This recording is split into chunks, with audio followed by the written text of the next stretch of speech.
Hello everyone and welcome back to Let's Play Legend of Zelda Master Quest. I am your host, Midnight Sun, and today we are going to be defeating the Forest Temple. Rawr. However, we are not going to go there the normal way, nor did I choose to just simply start right out in front of it. That's because I wanted to show what each of these songs do, if you didn't already know. You basically just use them as a way to get to the temples really quickly.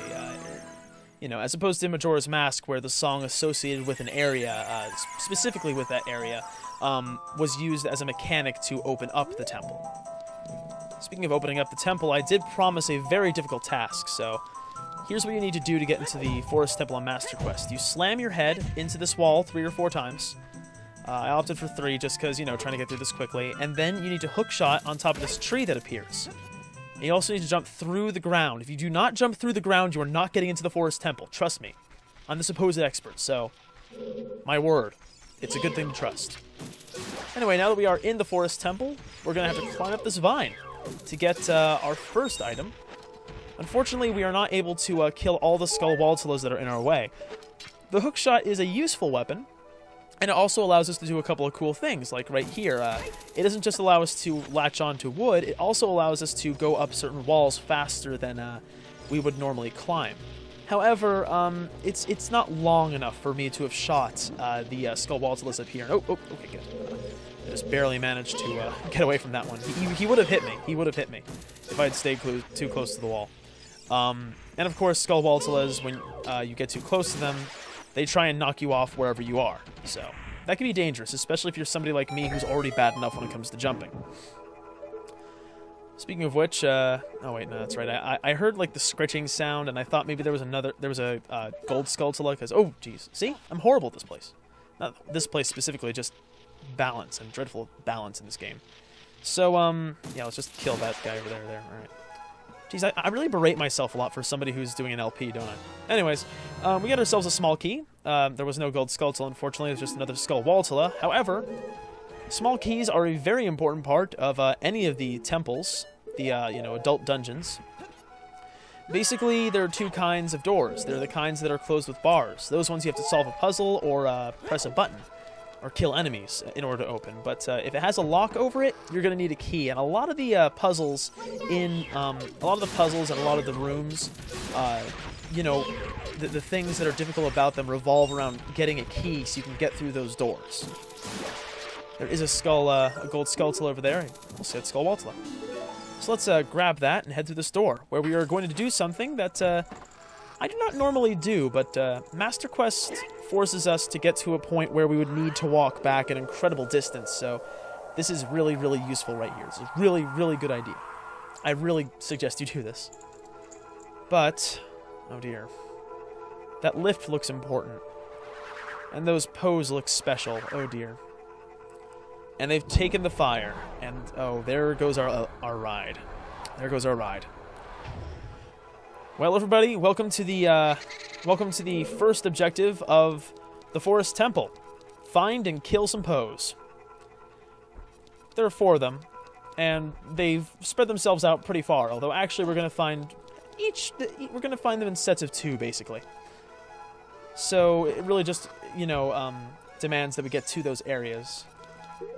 Getting to areas, by the way, we need to get rid of this block of time, as it were, in order to get around this place. I don't know why I took out my... Oh, that's why. I always used to put the ocarina on my bottom C button on the N64 controller. And you saw that I messed up on the Song of Time. I really don't like the way that the ocarina positions have been laid out on any other system's controller since the Nintendo 64. If I was going to play like a Ocarina of Time or Master Quest, or Majora's Mask, I should say. But unfortunately, they actually had a chance to do a really good job of it with the 3DS. I mean, they had the D-pad, and the D-pad basically does nothing in the game. And I was like, oh snap, I can just use the D-pad. It's like a C-pad, right? Yeah? No, they didn't do that. They were stupid. And it's really not intuitive the way that they laid out the... Well, it's kind of intuitive, but at the same time, it's like, this isn't the way that it looks on the bar when you're playing the notes.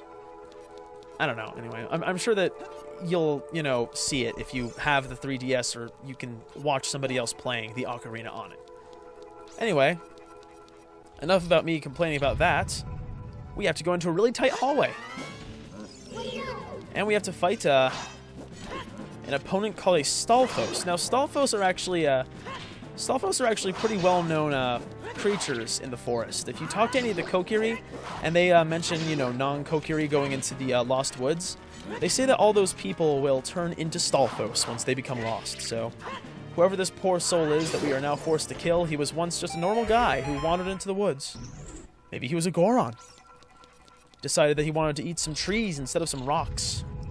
Or maybe those sweet forest stones, and yeah, well, whatever. Anyway, we've made our way into the room that I like to call the big room. And as you saw when I looked around, it is very, very big. In fact, it is, well, it's not the biggest room, but it's certainly the one that, you know, it has lots of little twists and turns, which actually play into the puzzle here. It's a, you know, a block pushing and pulling puzzle, but as opposed to Ocarina of Time, where there was just one block on each of the floors that you had to pull or push or both, depending on the situation, this one has two, and you need to, you know, maneuver around the blocks so that you can push the proper ones into the proper place. So I'm going up the up this ladder right now so I can position another one of the blocks. So, where is it? There it is. Okay, I just want to pull this one all the way back to the portal that we just walked through. There you go. Isn't it nice that I speed that up? Oh, by the way, little trick here. If you're having a problem like that, just jump attack. You'll automatically go down any ledge you would have grabbed. So now that I've moved the other green block out of the way and I walked around that ledge, I can now push this one into the recess in the ground and jump over it. Which allows me to go up here. And even though you might think that this is the one that I just pushed back, if you're just kind of, you know, flaking out right now, that's not the same one. In fact, the other one would have been in its way, so it's a good thing that I pulled the other one. In fact, yeah. I had to. It's not even just a good idea, it is the idea. Speaking of ideas, I thought that I might be able to use a Deku Nut in order to flip that switch, but clearly I was mistaken. I was very mistaken. Coca-Cola, nectar of the gods. Anyways, oh, here they are. Oh, right. These are blue bubbles. There are three kinds of bubbles in the game. There are blue bubbles, there are red bubbles or fire bubbles, and then there are green bubbles. The blue ones just kind of float around the room and they try and you know, slam into you. The green bubbles hover in place. They kind of act as a barrier, or they go around a set path. That kind of thing. We're going to see one of those later. And then there are the red bubbles, or the fire bubbles, which, as you might be able to guess, pop out of lava and hop around and then go back into the lava. Now, blue bubbles actually had a different function in Majora's Mask. If they hit you, they only came out at night, but if they hit you, you could not use your sword. Speaking of if you're hit by something, here's a Wall Master. Wall Master is, if you're caught by one of them, like if you don't notice the shadow beneath you, or if you just kind of stand still because you haven't seen one in a while, or you haven't seen one yet, and you're like, wait a second, what is that? If they hit you, they do a little bit of damage, I think, and then they also transport you back to the beginning of the dungeon, so you don't want to do that, especially when you're right in front of the boss key box, those fancy boxes, or any box really. I just kind of tried to, you know, meld it in, as it were. But let's get rid of our Furore's Wind and opt in the Din's Fire for this fight. This is a Floor Master. Floor Masters are, they don't do the same thing. They just ram themselves into, like a lot of other opponents. But the thing that makes them really dangerous is when they split up. Because those little dudes there will clamp onto your face and try and kill you. And the first time I fought one of these dudes, I actually did die to them, so... I've always had a fear of that, and it was actually my little sister's idea, I think, to use Din's Fire, or maybe it was my big sister's. I can't remember. Either way, one of them was the one that said, "Hey, use Din's Fire" once they split up, and it was a really, really good idea. No. But anyway, yeah, it was a really good idea because it's very rare that Floor Masters once split up will get too far away for Din's Fire to hit them. There's a Reed Dead in this room. We're going to use a little trick on him. If you jump attack in his general direction, even if he was originally out of range, by the time that you unfreeze, that you're, you know, automatically broken out of the spell, they've usually gotten close enough that they've gotten themselves into range of the jump attack. So it's just a funny little trick. You know, don't very often get a chance to use it too, because most of the Reed Dead that you find are in Hyrule Castletown. It's a little bit hard to tell when you're directly looking at them, unless you're, you know, Z targeting them. L targeting them, I'm sorry. GameCube controller. Anyway, moving on. We're going to hit a switch that we have not been able to hit yet because it was behind these cobweb-looking blocks, what it does is it twists the hall that we were in before. Now, that hall, you know, it generally has a name given to it by people that reflects the fact that it twists. You know, the twisted hall, you know, the twisty hall. It has twist and hall in it. You get the idea. Anyway, that's a switch, as opposed to an eye switch that was originally above that door in the room with the blue bubbles. That's a crystal switch, I should say, is the one that you have to hit this time. So now that it's twisted, it gives us access to those blocks you saw on the left-hand side. Because now they are no longer just hanging out sideways with no real way to be productive with them. Now they are, as we will see, well, I'm not going to just hold my breath here. They become platforms that we can jump on and across, which allows us to get to a door that was, until now, unreachable. So let's unlock that and go through. And we're about halfway through the temple now, thereabouts. And ooh, nice picture. And, creepy picture. Really creepy picture. Okay. Not scared. Not scared at all. Okay, door locking. Big hole in the ground. Ugh. Okay, actually that door... Yeah, this is just the room where we have to fight 3 Stalfos. There's something special about it on each stage, though, that makes it more difficult. This really is like the mini-boss area of the dungeon. The first one, even though the Stalfos can walk around that floor, you can't. You will fall through into the room where we defeated the 2 Wolfos before. And now what's happening, the reason why this part is special is because, as you can see, we got ourselves 2 Stalfos here. Now, that might not sound all that fantastic, but give it a minute. Once I defeat this one here, you'll see why it's different. Okay, now you see how it slows down as I hit him? That means that you need to defeat the other one. Yeah, I let myself get hit there just so you can see that you do not want to get attacked by that. If you're doing a minimalist run in the 3DS version, yeah, you're dead. But unless you kill them within a certain amount of time, if it's had a slowed down death and its body doesn't disappear, then the other one will also come back to life and you'll have to fight it all over again.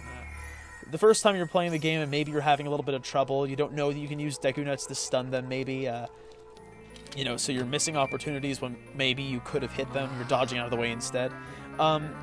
It's very common for people to screw that up. But anyway, now we do have ourselves a long-range weapon. We got ourselves the fairy bow. Nice! This is basically our, you know, this is what we get instead of the fairy slingshot.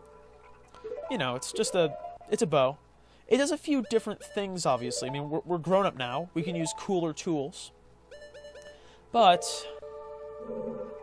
you know, it's what it is. What was I going to go? I wasn't really going anywhere with that. Anyway, now that we have this arrow, we can do something pretty cool with those pictures that were disappearing. Okay, there it is again. And you'll see that if we get too close to it, it disappears. But if we hit it, maybe, when we're far enough away that it doesn't vanish, there we go. All right. That's what happens. That's pretty much what happens. And after we have defeated all 3 of these pictures, what happens then, huh? Oh. Well, I already knew that, obviously. But, yes, this is how we get ourselves a couple of the Poes. And they're named, actually. This one is Joel, or Joel. I think it's Joel. But, you know, we have to defeat 4 of them. So, here's number 1. Good progress, right? Good progress. They're pretty easy to defeat. There's 2 ways that you can do it. There's the way that I'm doing right now, which is honestly the faster way. Not only because you get to use jump attacks, but also because you know when they're going to become visible again.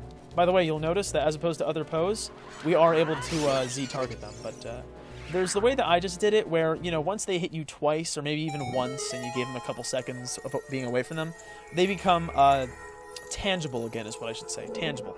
And you're able to hit them. However, if you don't want to do that, if you don't want to get too close, you can also just fire arrows at them once they appear, because after a certain amount of time, even if they didn't attack, they will reappear. So if you're a little bit iffy on that whole thing, or maybe you are a little bit scared because you don't want to Z-target it for some reason, or you just don't out of habit, then there you go. That's how you can also defeat them. But I tend to conserve arrows, mostly. Unless I'm doing you know, something fun. So, anyway, we have another picture right here, so you can guess what we have to do. I'll just take down 3 pictures here. I kind of wish I had sped up this section, just because it's a little bit monotonous, but it also doesn't take too much time, so... Well, then again, this isn't the only part of this whole thing that's kind of monotonous. There's also the whole beating up the pose, because the fights don't really change. Only one of the fights against them is different, so... Why don't we just go ahead and speed that up, but... Oh yeah, that's right, her name. What's her name? This one is Beth. I think I actually have an aunt whose name is Beth. Anyway, but we just quickly dispatch her, the same way that we did the other one. Gives us some arrows, I do believe, anyway. And we also net ourselves the final large chest, which... I didn't mention it, but yes, we did just get the dungeon map, so it's pretty easy to guess what this one's going to be. It's the compass. I should really just be speeding these parts up at this point. In fact, I think I will from now on, just because it's so long. Anyway, continuing on, grab ourselves some more arrows, just because I like to be full on those. And we are going to run smack dab into a roadblock. Remember how I said there was one part where it leads you really far into the temple? Well, this is the part where you want to use Flora's Wind, and obviously we're going to return to the warp point, so... Ta-da! There you go, that's how it works. I'm going to recast it again just because there is another point where it doesn't take as long as running all the way back from that second Poe staircase, but it's still kind of annoying. Anyway, I'm gonna try and be fancy here and hit the eye switches. Now that we have our bow, we're able to do that. And I don't quite know how that one counted as hitting it, but it did. It was kind of half a foot off to the left, but I'm not really gonna complain. That one's better. Okay, I can accept that. So now that I've opened up both of them, which I didn't really need to do, let's go through the one that I did need to open up, which was the right-hand side. We've already seen this room here, or, well, actually not this one specifically. We've seen the room like it on the other side. When I was going on that one walkway and I totally didn't fall. We saw that there's actually a couple of nice little courtyards. You know, these were temples, so they're obviously going to look a little bit nicer than, you know, other places, like a belly. So, oh, yeah, by the way, Gold Skulltula. Kind of a nice way for them to point out that target up there, which we are going to be going up to in a second, but first... There's a well over here, and as you can see, there's water. I'm not going to jump into the water, or even the well itself just yet, but there's an eye switch there that you might miss, and it's going to... That's like the... Honestly, there's one key in the water temple, which really is the one that people usually miss, and it makes them say when they're younger that it was a really, really, really hard temple. No, speaking of hard, apparently this is a really difficult task for me. That's kind of my equivalent in this game to that one, because you would never really notice it. It's not even on the side looking that you would normally look, like if you were checking it really quickly. Now let's just speed up this whole Song of Time section. It's the same thing over and over again. There we go, yeah. But you might miss it if you're not really paying attention, if you haven't played the game yet, so... Well, that's me making my claim.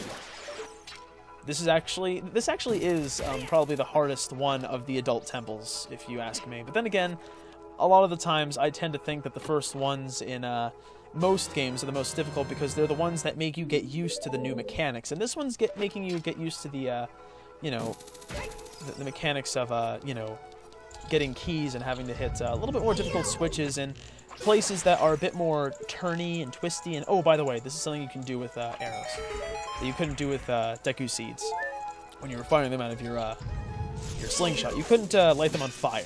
If you shoot through a fire piece, what's it called? A brazier, right? A brazier. If you shoot through a brazier, you do that. So there you go. That's your lesson for today, kids. Anyway, let's get rid of these Octoroks just because they're kind of annoying.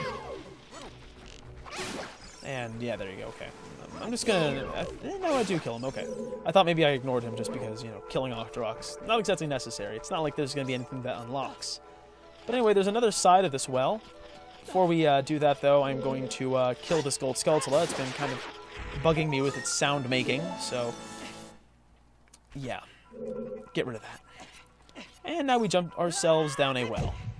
And there's another Gold Skulltula. Wow, they're just all over the place when it comes to this path. Maybe they kind of ran out of ideas of where to put them. anyways, we just walk through this little underground section here. Get ourselves a few hearts. Get healthy, as it were. And then we grab ourselves this key here. You know, I would have just gone down here right from the beginning, but then I would have missed those hearts. Maybe I wouldn't have gone to get them. Anyway, now that we have gotten our key, which was really the focus of getting down here, let's go back to that room. By which I, of course, mean this room here, the one that we visited in, and we were stuck at beforehand, because we couldn't find any more keys. We needed the bow to get those keys. Anyway, now we can go through that door there. Just stand around and look at it for a few seconds in all of its beauty. And we are in another room. Of course, Navi has to point out something that she's already pointed out. The shadows of enemies that hang on the ceiling. But let's me show off one more thing anyway. Just a really quick way to dispatch these guys. Just turn around and jump attack. Just kind of like with the Re-Dead, where if you jump attack at them, they'll be in range. Just as soon as you're out of underneath that shadow, if you get out from underneath it and then you twist around, you'll be able to kill them rather quickly. So, oh yeah, green bubbles. Just like I was saying before, they stay in one place. They go around a certain circuit, and that's their whole life. Sad, sad little existence. Now this room's fun. This room here has a little puzzle that can be, well, pretty puzzling at first. There's that eye up there, and it's covered by some ice. In case you didn't know, that's what ice looks like. It looks a little bit like saran wrap over the thing you're trying to unfreeze. Now, pushing that switch does two things. First of all, yes, it lights that torch, which will let us melt that ice, but also it closes off the door, as we can see. So, wow. How are we going to get that door open? Gosh, it is just so perplexing to the mind. And we open up the door there. Or not open up the door, I should say. That doesn't open up the door at all. It twists the hallway, though, which will allow us to get into the hole in the floor, which you may have noticed on the wall. Alright, and even though it takes a couple seconds, I guess maybe that was a programming thing while they were making, while they were making the game. It takes a couple seconds, but yes, we do indeed have our hallway open again. And I'm just going to run past these guys. Because of the fact that they can't go outside their circuit, it also makes them rather harmless most of the time. Ever want to play chess? Don't play it here. You'll get crushed. Alright, I'll just trip her little thing. Oh, wait, no, that's right. For some reason, I decided to go up here first, even though I knew that I wasn't going to be able to get through that door. And it wasn't really productive to show that to you.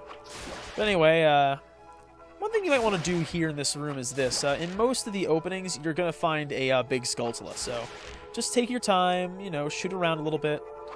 Just have some fun trying to properly pick this out. In case you're wondering, I do play a sniper in TF2. Anyway, I think I've gotten all the ones that I actually need to get. In fact, I think I've gotten all of them, period. Maybe I'm missing one, but honestly, at this point, I'm just kind of wasting arrows. And I knew it, so I just decided to... Navi! Okay, the ceiling is falling. Yes, we saw it when we first got into this room. And even though the ceiling is falling, if you got rid of all the Skulltulas, all of the danger is pretty much gone. Because the entire danger is that you're going to have to weave around them as they pop down from the sky. It's possible to get all the way from one end of the room to the other. And of course, you can see why we can't just go through this room alone. We need to get through that other one because, well, the door's locked. We need a key. So let's pop open this chest here. Don't know why I was so afraid. I think I just forgot there was a second block open behind me. We just get ourselves a few more arrows, which is good because I wasted a lot trying to hit a big Skulltula that didn't even exist. So let's continue on. Now this time I do want to jump off the ledge here. There's a regular little Deku Baba who manages to hit me, but fortunately the Master Sword does more damage than the Kokiri Sword. So I kill it in one shot instead of like 2 or 3. Net ourselves a small key, but now we need to do a whole bunch of Song of Time playing, so I'm not going to waste too much of your time with that. Ha! Not going to waste too much of your time, get it? It's funny because I mentioned the time, and it's a Song of Time, and gosh, you probably already skipped over this because my voice aren't having you. Anyway, so I say anyway a lot, don't I? Whatever. Unfortunately, even though I love doing it, I now need to shoot down some more Skulltulas and waste some more arrows. But fortunately, I'm smart about it this time. I don't decide to go around and kill all of them, I just kill all the ones that I need to.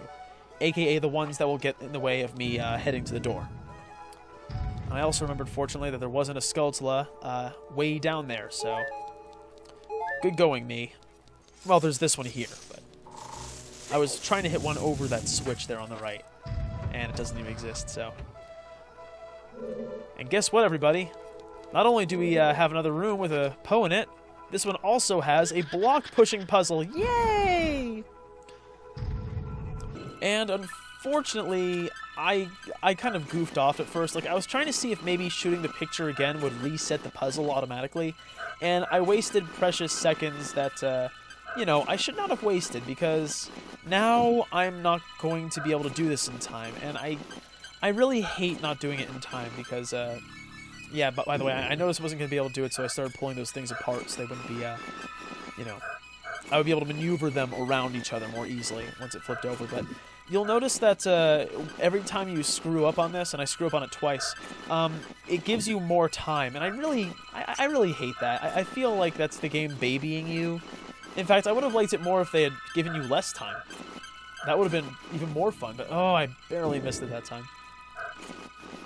But yeah, I just kind of, you know, I have a thing against games babying me, and I just feel like that's them taking pity on me, and I hate that.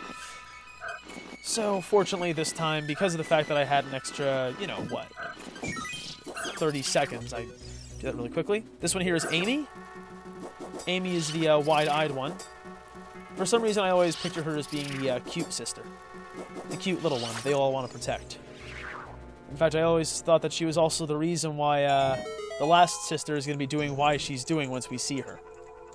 And remember, I said they came in sets of 2, so we're about to see her.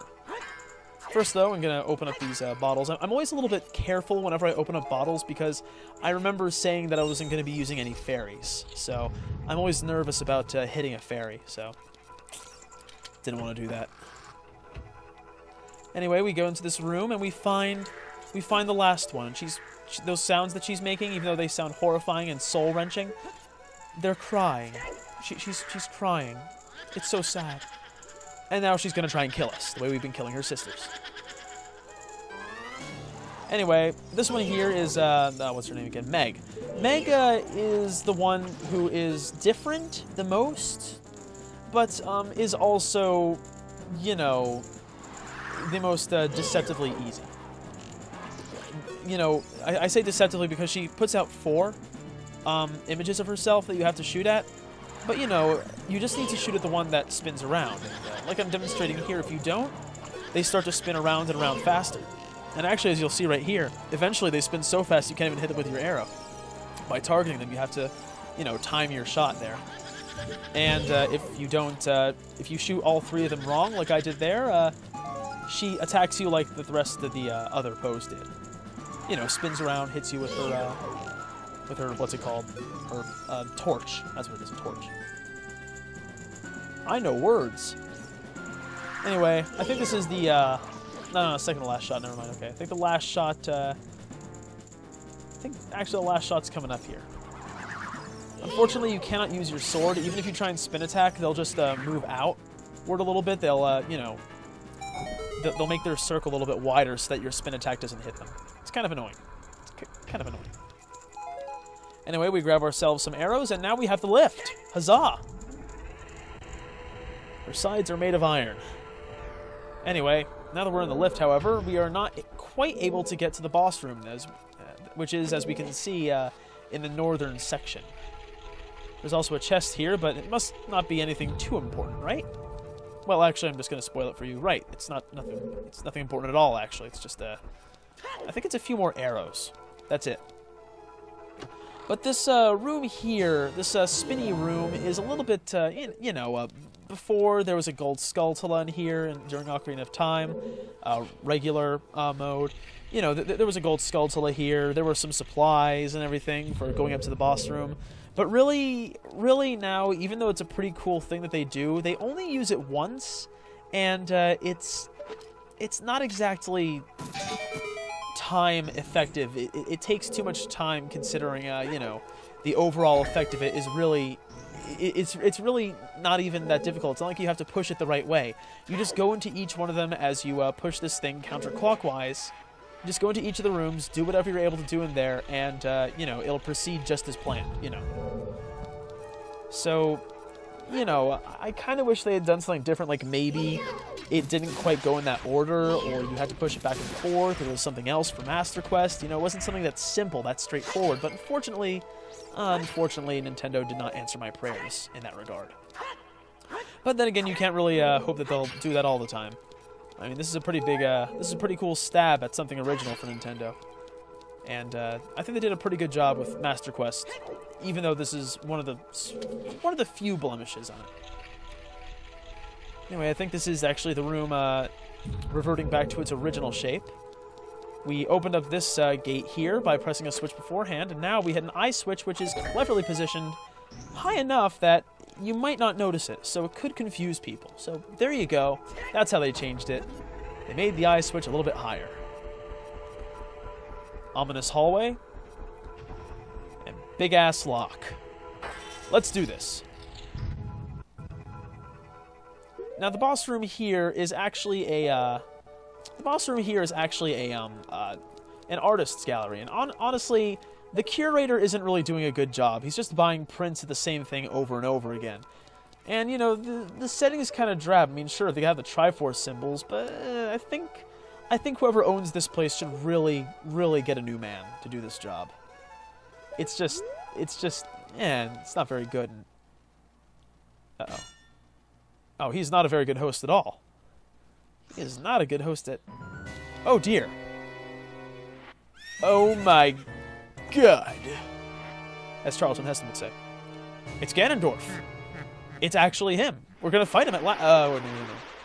This is something else. Ganondorf, you got a facelift. It's funny, right? Because... Oh, Phantom Ganon. Okay, never mind. Anyway, this is the evil spirit from beyond, Phantom Ganon. He has a couple of stages to his fight. The first one is right here. Basically, he charges into one of the paintings, and then he also charges back out. There are going to be two of him, however. Eventually, I'll show it. The thing that is definitely different in Master Quest from the original Ocarina of Time is that they had a way of putting each of the paintings where he was going to be heading out of right next to each other. Like, I found that would happen more often than not. So, unfortunately, the way that you differentiate which one he's going to pop out of is a little bit difficult in Master Quest, where they don't do that as often. But basically, there's going to be one that's darker, like this one. Okay, like you can notice I'm switching back and forth really fast because this is the only chance that I got to show it. But the one that he doesn't come out of is definitely darker. And it also seems like Navi still has her pipeline of information from who knows where that allows her to know what each of these bosses is going to be doing. Of course, we need to answer his magical attack with one of our own, so of course, what are we going to do? We're going to put him in a bottle. That's right. If you didn't know, you can use a bottle to deflect evil magic back at its originator. That's basically how you defend Hyrule. So maybe we should give all the Hyrule guards bottles. Yeah, right? All right. Anyway, yeah, this is basically just a volleyball game. You hit the ball back and forth with Phantom Ganon, and, you know, it doesn't always hit him. In fact, most of the time it doesn't hit him. But as soon as you toss it back at him, but eventually he'll start getting a little bit more serious, like, especially if he backs up from you. Like, I think he's actually about to do it after this one right here. Like, oh, wait, no. Some of them do hit their mark, however. So, there you go. But, yeah, especially if he does this, if he backs up away from you, that's how you know that he's actually going to be, you know, hitting it back and forth. A lot of people say they don't like using the bottle for this. Those of you who know about it. However, I actually prefer it. Somehow, I always feel like I misjudge it a lot when I use the sword. With the bottle, at least I know that you know, as soon as it's really close to me, I'll be able to hit it. A lot of the times, I swing too soon with the sword. Just hit one more time. There's one more attack of his that he has that I'm trying to draw out of him. It's actually his most deadly attack, but he only uses it when he's below half health. So I'm just kind of waiting, because at this point I know that I've hit him enough to get him to that point. Where is it? Here it is. All right. Basically, he does a topsy-turvy carnival, and he swoops down and he takes away half your life. You do not want to be hit with that again, by the way, if you're doing what I'm doing right here. You know. And then I kind of let myself get hit by one of the attacks. Just to show off, you know, how deadly it can be. And then I do that, which I did not mean to do. Which forces me into an act that I hoped not to go to. And as soon as I drank that Lon Lon milk, I was just like, oh, I feel so dirty. You know, I never blocked it off. I never said I wasn't going to be using Lon Lon milk, but as soon as I used it, I was like, that's like the same thing as if I had used the freaking fairy. What's the difference? So I am no longer ever going to use Lon Lon milk. That is also off limits now. You know, I basically just felt like hopefully they'll forgive me because I was taking all this damage to show them, you know, how much damage he can do. Speaking of how much damage can be done, I use speaking of a lot, don't I, too? But anyway, he's dead. We have defeated Phantom Ganon. Huh. And also, apparently we're hearing Ganon, too. So he's acknowledging that we have some skill. Maybe he wants to take us on at one point. And, oh, wait, no. He's obviously still very confrontational. He does not want our help. So he's a bit of a douchebag. But you know what? King of Darkness, let's just back off from that for a little while. We're, if he says we're not quite good enough to fight him just yet, I think he has a little bit more experience in being fought by heroes at this point. Or would-be heroes. Lots of Hyrule guards, right? Like that one dude we saw? One brave Hyrule guard? Yeah. Anyway, I got myself my heart container, so let's get out of this place, huh? And our special enclosed capsule now. And now I'll let you guys listen to a bunch of exposition.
Wow, that is some real, that's some real championship level logic there, Deku Tree Sprout. Because we are Hylian, we must save Hyrule. Huh. Well then. That's something. I guess it's the destiny of every Hylian to save Hyrule. Anyway, now that we have done that, this is usually the part where I would say that's all for today, but there's one more little thing that I want to do. One more thing that is so infinitesimal that really it would just be taking up time somewhere else, and already we spent a whole bunch of time here, so hopefully you'll bear with me for another minute or so, right? Right? We make our way back here to the Temple of Time. Past the spiritual stones we so rigorously collected, and guess what? Exposition! Exposition!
And with a burst of light, he is gone.